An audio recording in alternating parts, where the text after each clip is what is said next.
título desta série é Jesus por Ele Mesmo, onde Jesus se define. Domingo passado nós terminamos de falar sobre Jesus como o pão da vida. E hoje eu gostaria de falar sobre Jesus como sendo a luz do mundo. João, no capítulo 8, no versículo 12, diz assim a palavra do Senhor. Falou-lhes, pois, Jesus outra vez, dizendo: Eu sou a luz do mundo. Quem me segue não andará em trevas, mas terá a luz da vida. E no capítulo 9, no versículo 5, ele diz: Enquanto estou no mundo, eu sou a luz do mundo. Pai, no nome de Jesus, pedimos a tua bênção sobre esse momento da meditação da tua palavra, que o teu Espírito Santo fale conosco, ministre aos nossos corações e a todos aqueles que ouvirem essa palavra em algum momento, Pai. A todos aqueles que um dia tiverem acesso e ela chegar, que o Senhor fale e se revele como a luz do mundo, em nome de Jesus. Amém.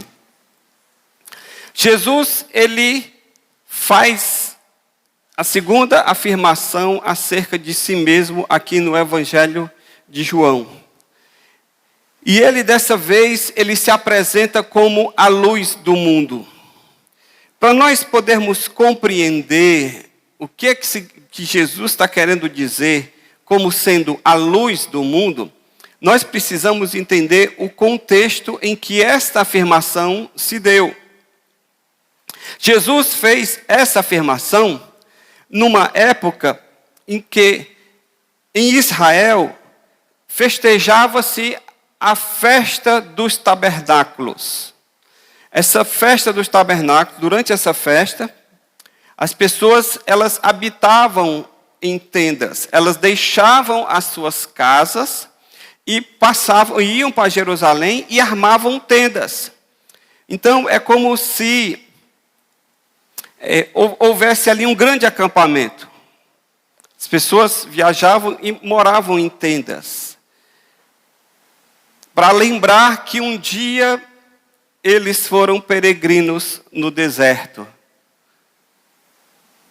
E o Senhor que os havia levado, e hoje se eles tinham moradia fixa, um dia eles não tiveram. E durante essa festa dos tabernáculos, acendia-se um grande candelabro, que é aquela chamada menorá. Um grande candelabro alto, e que esse candelabro, ele tem várias, se eu não me engano, são 7 locais onde se enchia esses tubos, que ele era grande, e se acendia um fogo, e aquele monumento alto iluminava toda a cidade. E aquilo ali trazia luz. E aquela luz, ela era vista dos 4 cantos da cidade. Porque era um grande monumento com vários tubos, como se fosse um candelabro com 7 peças, 7 lugares. Só que hoje a gente tem um candelabro, coloca vela. Lá eles enchiam de azeite. E aquele azeite, enquanto queimava, que seria aí o equivalente aqui ao nosso querosene, o tempo das lamparinas, lembra? E aí passava a noite toda queimando, e aquele clarão não tinha energia elétrica, então qualquer fogueira alta era vista de longe. E aquilo iluminava toda a cidade. Então Jesus, ele vem nesse momento dessa festa, e lembrando o povo aquela menorá, aquela tocha, aquela chama, lembrava o povo também do tempo em que eles foram peregrinos no deserto e que Deus mandava uma coluna de fogo para iluminar a noite. Lembram? Durante o dia, Deus mandava uma coluna de nuvem para proteger do sol, e à noite ele colocava uma coluna de fogo, que essa coluna de fogo, ela tanto iluminava, viabilizava as atividades durante a noite, depois do pôr do sol, como também aquecia o povo, porque à noite o deserto ele é muito frio. Ele vai de um extremo ao outro. Durante o dia, aquele calor de rachar, e à noite, aquele frio também de fazer o queixo tremer. Então, Jesus ele aproveitou essa oportunidade daquele grande clarão e de uma grande multidão em torno ali de Jerusalém, e ele disse: eu sou a luz do mundo. Vocês estão vendo essa luz que ilumina aqui a cidade toda da Menorá? Pois eu quero dizer para vocês que eu sou a luz que ilumina não apenas a cidade de Jerusalém, mas eu ilumino o mundo inteiro. O que é que nós podemos aprender com essa declaração de Jesus como sendo a luz do mundo? Primeiro, Jesus como a luz do mundo, ao apresentar-se como a luz do mundo, ele revela a sua identidade e revela também o seu propósito. No versículo 12, na primeira parte que nós lemos, ele diz: falou-lhes, pois, Jesus outra vez dizendo: eu sou a luz do mundo. Ao apresentar-se como a luz do mundo, Jesus, na verdade, está se apresentando como o Messias. Ele está falando da sua origem divina e também do seu propósito, que foi de trazer luz a um mundo que estava em trevas. Jesus, como a luz do mundo, ele fala da sua identidade divina, a sua origem em Deus, que não era simplesmente um ser humano comum, nascido de Maria e de José, numa família normal, mas ele tinha uma origem divina. E ele tinha também um propósito específico, que era por meio da sua luz, iluminar um mundo que estava em trevas desde a queda do homem lá no Jardim do Éden. O próprio Jesus, mais na frente, nesse mesmo capítulo, no versículo 23, olhe o que é que Jesus fala acerca da sua identidade. Ele diz, João 8, 23, e dizia-lhes: vós sois de baixo, eu sou de cima. Vós sois deste mundo, eu não sou deste mundo. Então Jesus, ele fala claramente da sua origem sobrenatural, da sua origem divina, que ele não era desse mundo, que ele não era daqui de baixo, ele era de cima, que ele vinha da parte de Deus. Como Messias, Jesus, ele cumpriria uma tarefa que só Deus poderia cumprir, que só Deus poderia fazer, só Deus poderia levar a cabo essa tarefa. Tanto no idioma como no pensamento judaico, o judeu, ele associava a luz com a pessoa e com a presença de Deus. Luz para o povo judeu era sinônimo de presença, era sinônimo da pessoa de Deus. Você vê isso em várias passagens no Antigo Testamento, mas eu quero citar apenas algumas. Salmo 27, 1, o salmista diz: o Senhor é a minha luz. Em Isaías, no capítulo 60, no versículo 19, diz: o Senhor será a tua luz perpétua. Em Jó, do capítulo 29, no versículo 3, quando eu, guiado por sua luz, caminhava pelas trevas. E por último, em Miqueias 7, 8, se morar nas trevas, o Senhor será a minha luz. Então, a luz no Antigo Testamento, ela sempre foi associada com a pessoa de Deus. Então, quando Jesus, ele vem e diz: eu sou a luz do mundo, Jesus está, em outras palavras, para as pessoas que já associavam luz com Deus. E se Jesus disse que eu sou luz, então ele está dizendo o quê? eu tenho origem em Deus. Eu sou de cima. Eu vim do Pai. E os próprios rabinos, eles ensinavam que o Messias era luz. Então Jesus, quando diz, eu sou luz, ele está dizendo, tanto para o povo comum que associava a Deus com luz, quanto os rabinos que associavam a pessoa do Messias como luz, Jesus está dizendo para todos, para os entendidos e para os leigos, que ele tinha origem divina. No Antigo Testamento, o profeta Isaías fala do Messias e da sua missão. Em Isaías, no capítulo 9, no versículo 2, diz o seguinte: o povo que andava em trevas viu uma grande luz. E sobre os que habitavam na região da sombra da morte, resplandeceu-lhes a luz. Jesus, ele vem exatamente como luz para esse povo que estava em trevas. E em Malaquias, no capítulo 4, no versículo 2, Malaquias é mais específico ainda com relação à missão do Messias. Qual seria a missão do Messias? O que é que esse Salvador, o que é que esse ungido de Deus faria quando ele viesse? Malaquias 4, 2. Mas para vós, os que temeis o meu nome, nascerá o quê? O sol da justiça, a luz da justiça. E fará o quê? E cura trará nas suas asas.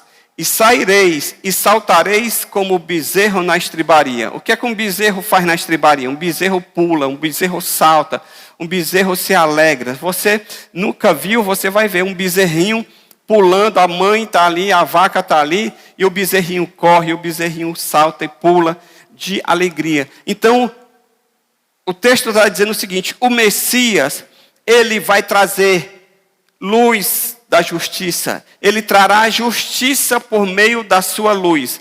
E ele trará também cura em suas asas. Então, Jesus, ele vem com esse propósito de trazer luz. Ele vem com esse propósito de trazer cura para um mundo que está doente. No Novo Testamento, aqui no próprio Evangelho de João, ele registra 3 imagens que estão associadas à pessoa de Jesus, ligando Jesus com aquela época em que o povo estava no deserto. Exatamente para falar da sua origem divina. Primeiro, em João 6, ele fala de o pão da vida. Jesus como sendo o pão da vida e associando Jesus a quê? Ao maná do deserto. No deserto o povo recebeu o pão, o maná. E Jesus, em João 6, se apresenta como o pão da vida, como nós falamos no domingo passado. Em João 7, Jesus está associado com a água, porque ele fala que ele é a água da vida. E associando Jesus à água que no deserto saiu da pedra. Lembra que o povo estava sedento, o povo estava com muita sede e começou a reclamar que não tinha água, porque eles estavam no deserto. E Moisés feriu uma rocha e dessa rocha saiu água que matou a sede deles. Então, em João 6, João apresenta Jesus como o pão da vida. Em João 7, João apresenta Jesus como a água da vida. E aqui em João 8, ele registra a presença de Jesus associada como a luz do mundo, para lembrar o povo que assim como no deserto, o povo teve a coluna de fogo para iluminar o caminho deles durante a jornada, Jesus agora, como a luz de Deus, vai iluminar um mundo em trevas. Então, João, ele fala de 3 imagens que o povo tinha na mente durante a peregrinação e que ele linka essa ponte, ele faz essa ponte entre o que o povo experimentou no deserto e o que Jesus está representando para eles hoje. Jesus como o pão, Jesus como água e Jesus como luz. Tudo para quê? Para mostrar a origem divina de Jesus. Que Jesus não era um lunático, um doidinho que apareceu do nada e se autoproclamando alguma coisa. Não. João faz questão de mostrar Jesus associado a essas 3 coisas, para lembrar que Jesus tinha uma origem divina. Da mesma maneira como Jeová no Antigo Testamento se apresentou para Moisés como o Eu Sou, Jesus, e ele era o guia, o iluminador do povo no deserto, Jesus também agora se apresenta como o Eu Sou, para despertar o povo de uma escuridão espiritual. Ao se apresentar como luz, Jesus está dizendo em outras palavras o seguinte, que ele é a luz genuína, pela qual nós podemos discernir a verdade da falsidade. Nós temos uma expressão no nosso linguajar que a gente diz assim, rapaz, aquilo que fulano fez, ou aquilo que fulano disse, lançou luz sobre a situação. O que é lançar luz sobre a situação? É você trazer esclarecimento. É, por exemplo, você está com um problema de saúde, e você está aqui, aí você vai logo no Google, né? E no Google, tudo remete para câncer. Não sei se vocês prestaram atenção, mas quase toda a pessoa. Ai meu Deus, deu pólipo. O que será isso? Aí vai lá, aí diz, oh, pode ser cancerígeno. Aí todo mundo corre e fica desesperado e não dorme. Aí até um dia que você marca a consulta e vai lá no médico e mostra o exame. E o médico diz, não, isso aqui é comum acontecer. E aí você começa a conversar com ele, ele começa a lhe esclarecer, e ele lança luz sobre aquela situação. E você sai de lá o quê? Aliviado. Por quê? Porque alguém trouxe entendimento, alguém trouxe compreensão, alguém trouxe luz sobre aquilo que está se passando. Então, quando Jesus ele se apresenta como luz, Jesus ele está mostrando o seguinte, por meio dele você consegue entender a realidade, você consegue discernir as coisas. Por meio de Jesus, você se desfaz das ilusões desse mundo sombrio, cheio de ilusões. Essas ilusões que são fabricadas pelas ideias humanas, que muitas vezes não refletem a realidade. É por isso que a gente vive num mundo cheio de engodo, cheio de engano, cheio de fantasia. Hoje, mais do que nunca, a gente ouve falar de um fenômeno nas redes sociais chamado de fake news. Então, você quando olha uma notícia, você não sabe mais se aquilo é fato ou se é fake. Se aquilo procede ou se aquilo não procede. E como nós temos a tendência de quê? De compartilhar. A gente já vai compartilhando e muitas vezes aquela informação, ela não é verídica. Foi criada com o propósito de enganar, manipular e em outros propósitos, mas que não de trazer a luz e a verdade.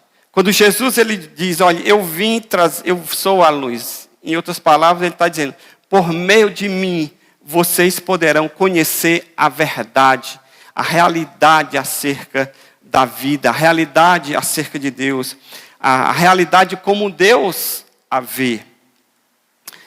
Portanto, meu querido, se Jesus é a luz, e se ele lança entendimento, traz luz, traz compreensão para a minha vida e para a sua vida, sem ele, nós não temos a menor chance de distinguir a realidade da verdade. E aí, se a gente não distingue, a gente vive nesse mundo cheio de incompreensão, cheio de falta de entendimento, cheio de fantasias, e nós nunca veremos a realidade como Deus a vê. Pastor, qual é a realidade? A realidade é a forma como Deus vê as coisas, porque como Deus vê, como Deus faz, como Ele é luz, como Ele é verdade, como nele não há falsidade, como nele não há sombra, como nele não há ilusão, tudo o que Ele faz, tudo o que Ele diz, faz sentido, é verdade, se sustenta, e como Ele é o Criador da vida, como Ele é o Criador do mundo, como Ele é o sustentador da vida, tudo o que Ele diz e tudo o que Ele faz é o correto. Agora, se nós não conseguimos ver as coisas corretamente, a gente começa a confundir. A pessoa que tem problema, por exemplo, de daltonismo, ela não consegue distinguir as cores. Ela não consegue distinguir um amarelo de um azul, porque parece que tudo é preto e branco. Então ela vê, por exemplo, eu uso óculos. Quando eu tiro o óculos agora, eu olho para vocês e eu não consigo distinguir as características do rosto de vocês. Eu vejo aqui meio que embaçado. Isso para falar de imagens grandes. Se eu for falar de coisas pequenas como a leitura, aí pronto. Aí não dá mesmo. Eu estou aqui, sem o óculos, eu não consigo ler uma palavra. Não consigo. Eu só vejo um vulto que dá as letras. Quando eu coloco o óculos, tudo fica claro. Tudo muda. Tudo fica cristalino. Então eu até brinco. Sem o óculos eu não sou nada. Em termos de visão de leitura, é óbvio. Sem Cristo, sem a luz de Cristo, nós vemos vultos. A realidade para nós, ela é embaçada. Ela não é real. Ela não é plenamente compreendida. E o pior é que nós não nos damos conta disso. Se uma pessoa ela tem problema de visão, ela não enxerga bem, e se ela nunca tratou esse problema, o que é que acontece? Ela vai, com aquela visão dela deficiente, ela vai achar que está tudo lindo e maravilhoso. Até que um dia, alguém leva ela no oculista, e aí ele identifica o problema de visão, e aí ela ganha um óculos. Quando ela ganha um óculos, ela descobre um outro mundo. E agora ela vai compreender que a forma como ela via antes era imperfeita. Eu sou do interior. Tenho 54 anos. Quando eu era criança, lá em Semoaba, antigo Belém, berço querido que me viu nascer, não tínhamos energia elétrica. Eu me lembro de eu estar jantando, às 6 horas da tarde, um prato de baião com ovo, aquele baião e um ovo estrelado em cima, que a gente chamava estalado, né? E para enxergar, botava uma lamparina aqui do lado. Eu enxergava, sabia que onde estava o baião, o ovo e comia. Mas tinha a visão perfeita? Não. No dia que chegou energia, tudo mudou. Tudo foi diferente. E aí você se dá conta de como você enxergava pouco, por falta de luz. Assim, quando Jesus ele chega na nossa vida, e aí ele nos ilumina com a sua luz, a gente agora começa a ver o mundo de forma diferente. E as pessoas não entendem. Elas acham que é porque fizeram lavagem cerebral. Ah, porque esse aí, foi lá para a igreja, pastor manipulou, fez a cabeça dele, usa essa expressão, né, de fazer a cabeça, e agora ele está aí, meio tantã, e fala de igreja, tudo é igreja, irmão, irmã, negócio de irmão. Irmão sou eu, que nasci do mesmo pai, da mesma mãe, está chamando os outros aí de irmão. Louco, fanático. Por quê? Porque descortinou-se uma verdade nova para você que você não via antes. A Bíblia chama isso de discernimento espiritual. Porque as coisas espirituais, o apóstolo Paulo diz que elas se discernem espiritualmente. Então, meu querido, deixa eu lhe dizer. Se você vive sem Cristo, a realidade que você vai ver, a sua cosmovisão, ou seja, a sua visão do cosmos, a sua visão do mundo, ela vai ser distorcida da verdadeira visão que Deus tem da vida e do mundo. E você vai viver dentro daquela sua visão, dentro daquela sua realidade, como sendo a verdade absoluta.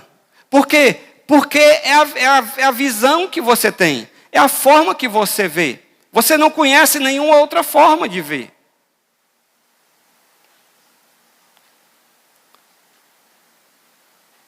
Por exemplo, é mais ou menos uma pessoa que ela tinha uma bicicleta e depois ela comprou um carro.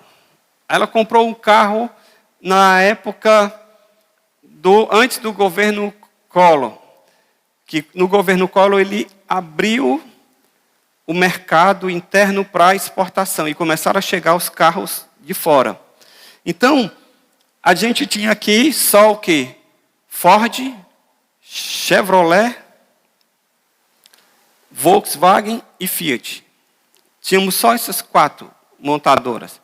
E os carros vinham todos básicos. Se você quisesse um carro com ar-condicionado, com direção hidráulica, você tinha que pagar um absurdo a mais. E a maioria comprava o quê? Comprava um carro básico. Então, se você estava lá com um carro básico, importante é que ele fosse novo, não desse problema, você estava feliz da vida. Você chegava no lugar para estacionar, botava força. Mas você não notava a diferença, porque o que você conhecia era aquilo. Aí um dia, abriu-se o mercado, depois que abriu o mercado, os carros já começaram a ter alguns itens obrigatórios de série, começou a vir com direção, com ar-condicionado. Aí um dia você conseguiu juntar um dinheiro e trocou seu carro. Aí você trocou seu carro por um carro com ar-condicionado, com direção hidráulica e automático. Aí você disse, meu Deus, eu não sabia que era tão bom. Por quê? Porque você não conhecia. Você está entendendo? Quando você não conhece algo, quando você não conhece a realidade, quando você vive em trevas para aquele tipo de existência, você não sente falta.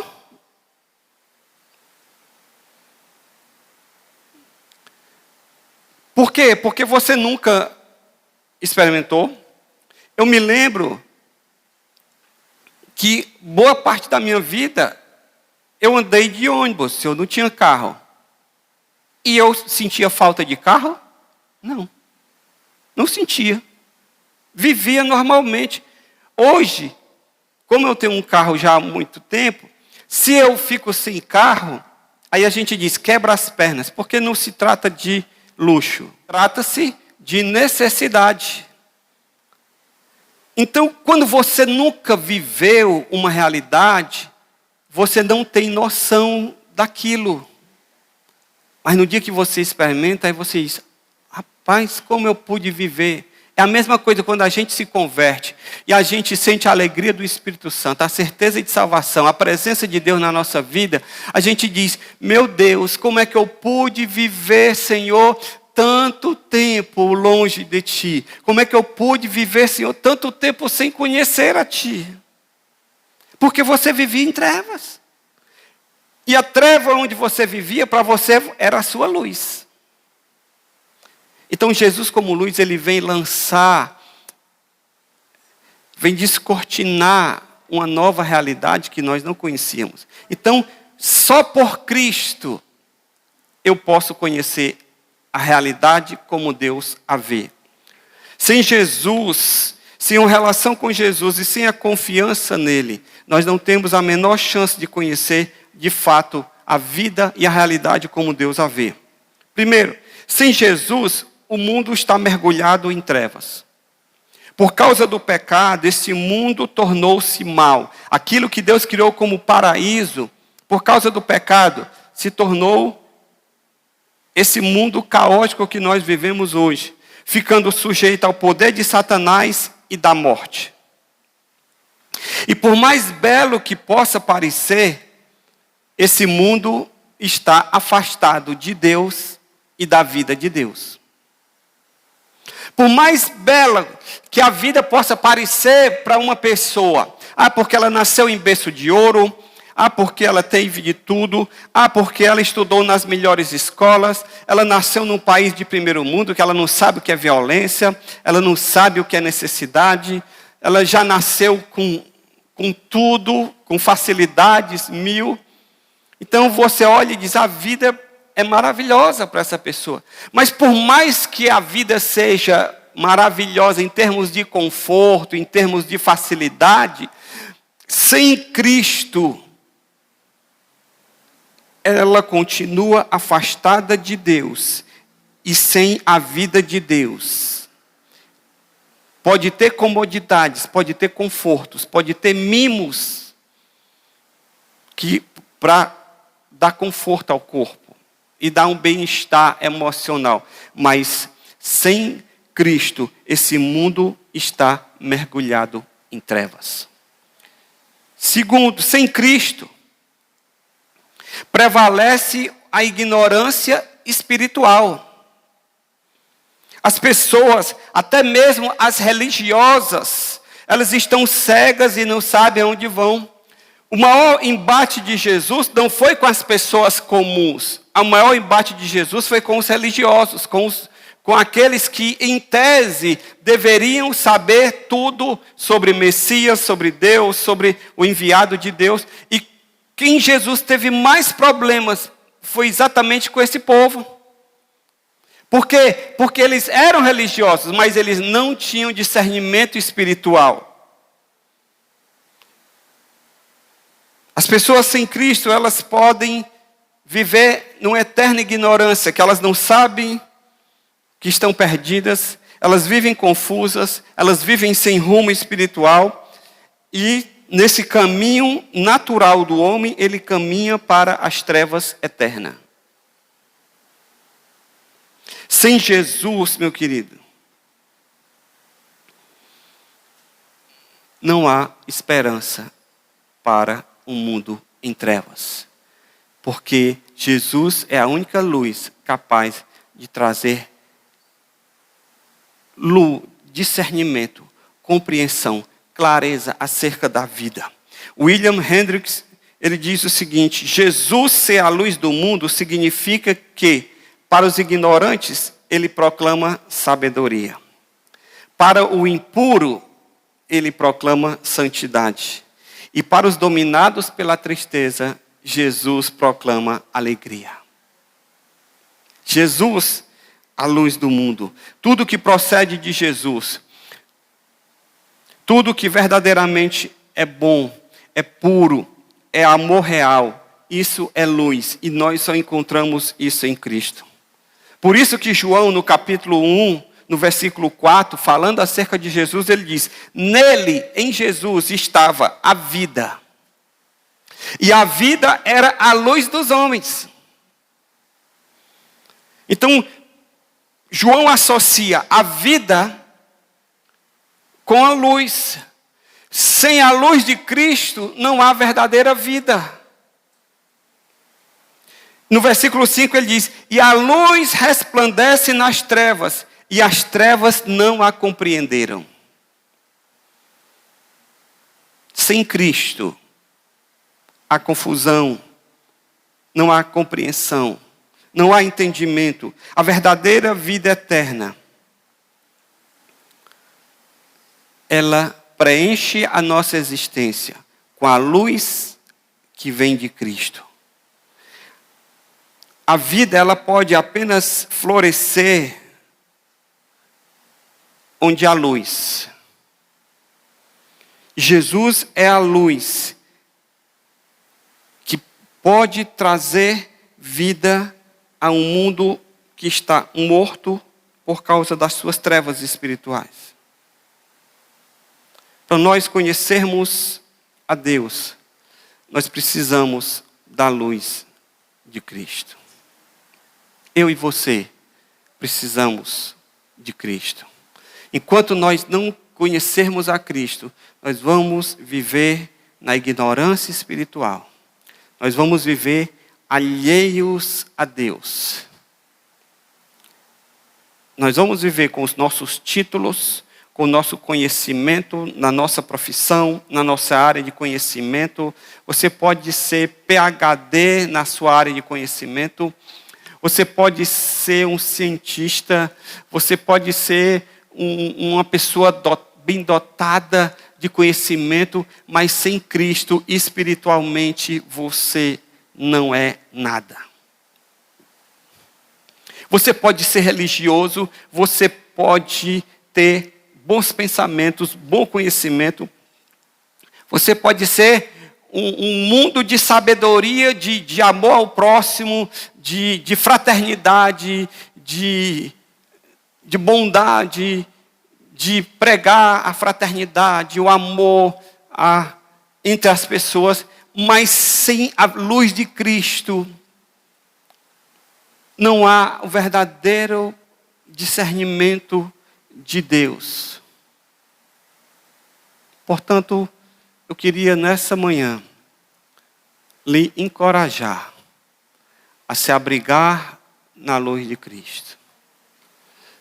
Assim como Deus guiou o povo no deserto com a sua luz, Cristo veio para guiar a mim e a você a vida. Conforme diz João, nele estava a vida. E a sua vida é a luz dos homens. E essa luz precisa iluminar as minhas trevas. Irmãos, quando nós olhamos para nós mesmos, olhe para você. Olhe as coisas feias que existem dentro de você. Olhe do que você é capaz. Do que eu sou capaz. Às vezes a gente tem anos dentro de uma igreja. Tem anos lendo livros, fazendo cursos, seminários.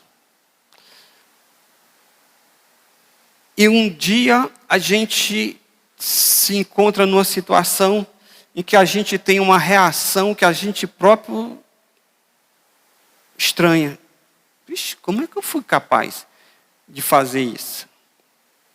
Como é que eu fui capaz de desejar o mal? Como é que eu fui capaz de querer vingança? Como é que eu fui capaz de nem me importar? Como é que eu fui capaz dessa atitude, mesmo tendo tanto tempo em contato com a verdade da palavra, ouvindo ministrações? Por quê? Porque nós naturalmente estamos em trevas.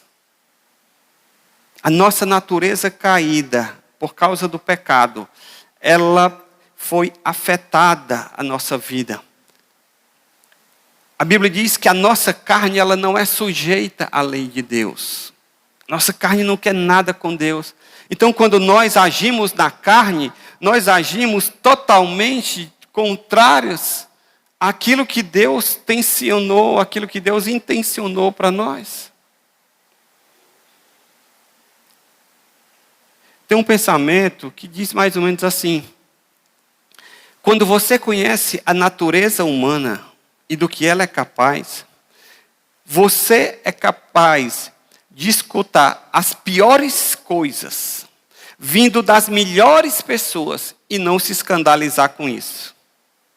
Porque tem gente que diz: fulano, tu sabia que o pastor fez isso?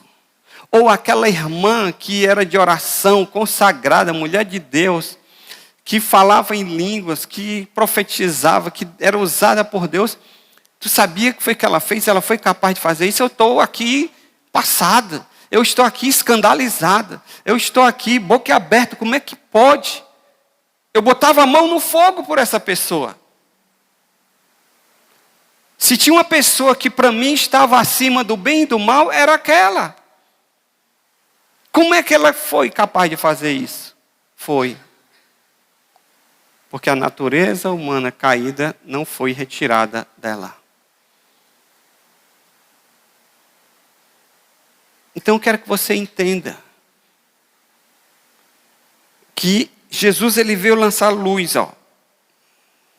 Quando Jesus lança a sua luz sobre as minhas trevas, a única coisa que eu posso fazer, sabe o que é? Senhor, misericórdia da minha vida. Quando, irmãos, Deus lança a luz sobre nós, a luz de Cristo resplandece sobre nós. Nós vemos a santidade de Deus, a beleza de Deus, a grandeza de Deus, a pureza de Deus. E quando nós vemos a nossa feiura, a nossa fealdade, como diz a palavra, eu não tenho motivo de orgulho, eu não tenho motivo para me empavonar. A única coisa que me resta fazer é clamar por misericórdia. É isso que faz uma verdadeira conversão. Ela acontece nesse momento. Quando uma pessoa, ela está passando por problemas. Está com problema de saúde, com problema financeiro, problema no casamento, problema com os filhos. Aí ela chega na igreja cheia com essas mazelas. Aí alguém diz: olhe, porque Deus te trouxe aqui para te abençoar. E aí começa a dizer, a levantar a pessoa. Pá, pá. Aí ela, igual aqueles bonecos. Porque você é a menina dos olhos de Deus. Porque Deus vai te prosperar. Aí ela estava lá, assim, aí ela sai dali. Agora vem aqui, à frente, porque Deus vai fazer na sua vida. E a pessoa vai e sai dali cheia de si, cheia de esperança, de resolver os seus problemas. Agora eu pergunto, foi apresentado o evangelho para ela? Não. Porque aquela pessoa chegou ali daquele jeito, e o que tinha que ser mostrado é que aquela situação que ela está, é porque a natureza humana dela não está vivendo na luz, ela está vivendo em trevas. E porque ela está vivendo em trevas, ela não desfruta da qualidade de vida que Deus é capaz de dar. É necessário que ela entre em um relacionamento com o Senhor para experimentar a vida de Deus. E quando ela experimenta a vida de Deus, ela vai se dar conta da sua miserabilidade e vai se dar conta da santidade de Deus. O que foi que aconteceu lá em Isaías, no capítulo 6, quando Isaías teve a visão da glória de Deus? Sabe o que foi que ele disse? Ai, ai, ai, ai de mim que sou pecador, porque eu sou um homem de lábios impuros e habito no meio de um povo de impuros lábios. E os meus olhos viram o Rei, o Senhor, assentado no alto e sublime trono. O que foi que ele fez? Se quebrantou.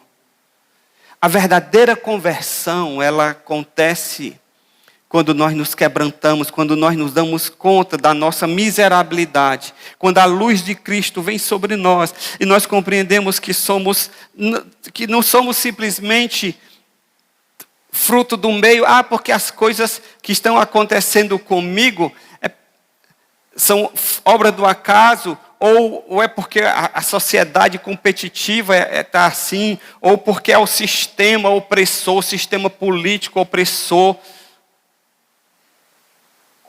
O meu problema e o seu problema é falta de Deus. É vivermos em trevas, é não conhecermos a luz. Porque essa questão de problema de relacionamento com o marido, com o filho, problema de saúde, problema financeiro, isso aí Deus pode tratar. Porque o nosso real problema não é esse. O nosso real problema é que nós vivemos em trevas. E que enquanto nós não viermos para a luz, enquanto que a luz de Cristo não resplandecer sobre nós, não adianta. Resolve meu problema de saúde, daqui a pouco eu posso adoecer de novo. Resolve o meu problema com a minha mulher hoje, amanhã a gente pode brigar por outra coisa. Se o meu filho hoje é rebelde por uma coisa, amanhã ele pode ser rebelde por outra. A essência do nosso problema é uma só, é que nós vivemos em trevas espirituais.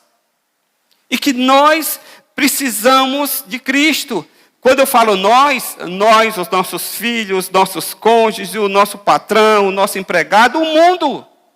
O mundo vive em trevas e precisa da luz de Cristo.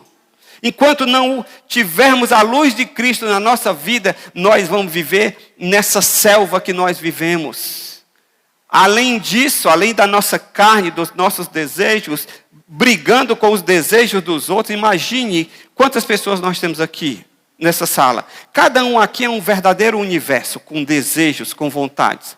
E muitas vezes os meus desejos não batem com os seus. Aí começa o confronto, aí começa o atrito. Porque eu quero que os meus desejos prevaleçam e você quer que os seus prevaleçam. Agora imagine 7 bilhões de habitantes na face da Terra. Cada um com desejos. Vai ter conflito ou não vai? Vai. Vai ter confusão ou não vai? Vai. Por isso que tem leis para tentar pegar o siri que está brigando dentro da lata, acalmar o siri aqui.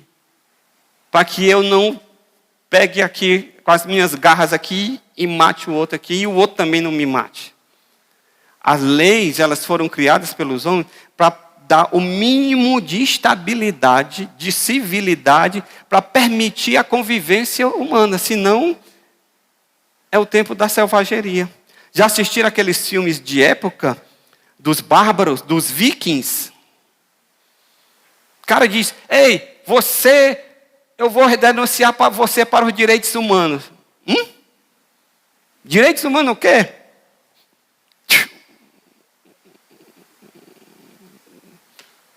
Você não vai me calar porque a Maria da Penha está do meu lado.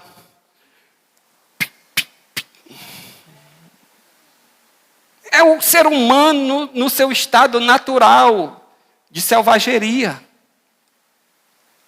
A lei ela vem para tentar podar, tornar a gente mais civilizado.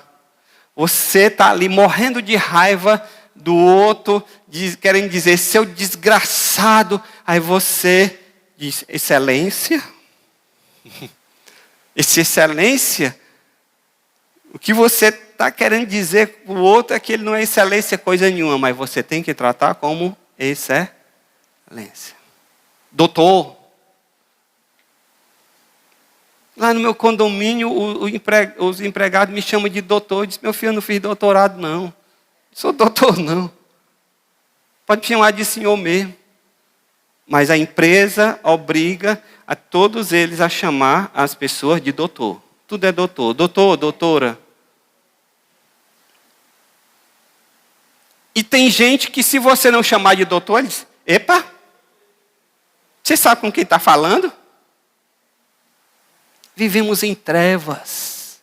Precisamos da luz de Cristo para nos mostrar quem de fato nós somos. Quão miseráveis, pobres, cegos e nus somos nós. Que nessa manhã a luz de Cristo brilhe sobre a minha vida, sobre a sua vida, para que você possa compreender que Jesus é o Messias, é a pessoa que foi enviada por Deus, com um propósito específico de trazer luz a mim e a você, e a este mundo que está morto em delitos e em pecados, que está em trevas. Existe uma expressão no nosso meio que a gente usa para falar de caos, a gente diz saco de gato. Quem conhece essa expressão? Pouca gente, né?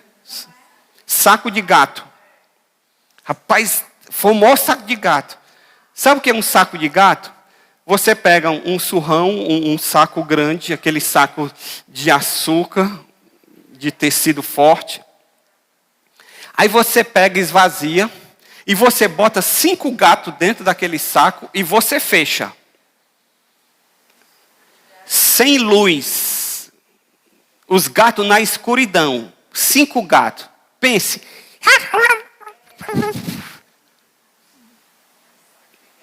Porque eles estão doidos, estão ali sem luz, sem entender nada. E só querem sair daquela coisa. E aí é patada aqui, vai patada e vem patada. Assim é o mundo. O mundo é um saco de gato. Sem Cristo, nós vivemos num mundo que é um saco de gato. Que nessa manhã, Jesus traga luz sobre você, para você possa entender quão nada você é, quão pequeno você é, quão necessitado você é dele, que pode trazer luz para você e te dar uma visão da vida e da realidade. Enquanto isso, você vai viver. Se isso não acontecer, você vai viver nas trevas, e as suas trevas vão parecer para você luz. E você vai se achar o rei da cocada preta, a última Coca-Cola no deserto, mas diante de Deus a sua visão está totalmente equivocada. Tem gente, irmãos, que consegue distorcer a realidade. De vilão ele se coloca como vítima. Aí você diz, gente, essa pessoa ela não consegue entender que o pensamento dela está totalmente torto, invertido. Que ela que é o vilão e não a vítima. Mas a pessoa consegue distorcer a realidade de uma forma assim tão brutal que você diz, meu Deus, ou é doido, ou então eu que sou doido. Porque os dois não podem estar corretos. E só a luz de Cristo para trazer clareamento, para trazer clareza sobre as vidas humanas e nos dar um novo entendimento de Deus e daquilo que nós precisamos, que é da sua luz nas nossas trevas. Vamos ficar de pé na presença do Senhor.